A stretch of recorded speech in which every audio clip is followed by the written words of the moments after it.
para el enemigo no es tu hermano, ni su forma de luchar, ni su forma de luchar. Nuestro objetivo es uno solo, autonomía, territorio, libertad para pensar a Mulepeta en Huaychán. Somos un pueblo-nación que busca la liberación, nos une un pensamiento, ideología, nuestra cosmovisión. Aún hemos vuelto armando nuestra nación con ancestral buen guerrero y autodeterminación, practicando diario la autonomía que empieza en el pensamiento, poniendo vida y conocimiento a disposición de nuestro pueblo. Si la victoria requiere la utilización del Winca conocimiento, aplicaremos la sabiduría con la que actuaron nuestros ancestros. Cuando el Fiuque está en la lucha, el camino siempre está el correcto. Por eso Peña entiende esto, el enemigo no es tu pueblo. Hemos vuelto para armar a la nación. Autonomía mapuche es la decisión.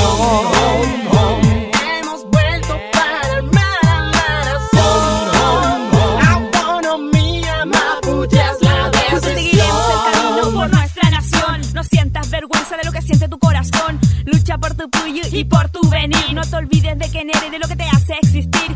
Siempre lucharemos, vencer o morir. Nada impedirá nuestra forma de vivir. Unidos como hermanos lograremos nuestra misión. Autonomía mapuche, esa es nuestra decisión. La historia de nuestro pueblo mapuche ha estado marcada de tortura, violación y represión aplicada por armas militares, dirigen gobiernos asesinos. Estos son el Estado chileno y también argentino. A quien en la guerra daremos, nuestra nación defenderemos. Autonomía y lucha en nuestras tierras aplicaremos. Motivos por los cuales recuperamos lo usurpado. La fortaleza nuestro guía y lucha contra el Estado. Hemos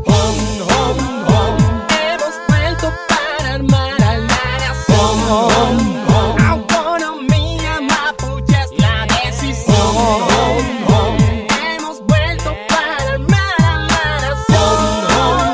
Autonomía mapuche es la Mapuche escucha, decisión. diversos roles, herramientas hay en esta lucha. Transparencia para luchar, no hay que disfrazar, ni mucho por hablar. A practicar hay que sumar y no restar. Así yo vivo en esta urbe, Jaloma purbe, al galope del cabel que el claro domino, utilizo y si no, ¿cuál es tu aporte allí mirando tú? A tu hermano criticando y no actuando tú. Sembrando un pensamiento decisivo con un objetivo, armar a la nación mapuche en convicción y compromiso. En posición de rebeldía, identifica al enemigo. Vuelve a tu sabiduría, el Winca Tregua es tu amigo. Escucha hermano que el llamado de la tierra es día a día. A la unión de nuestro pueblo ejerciendo autonomía. En el Mapu nuestra gente jamás será dividida. Mientras sea el pensamiento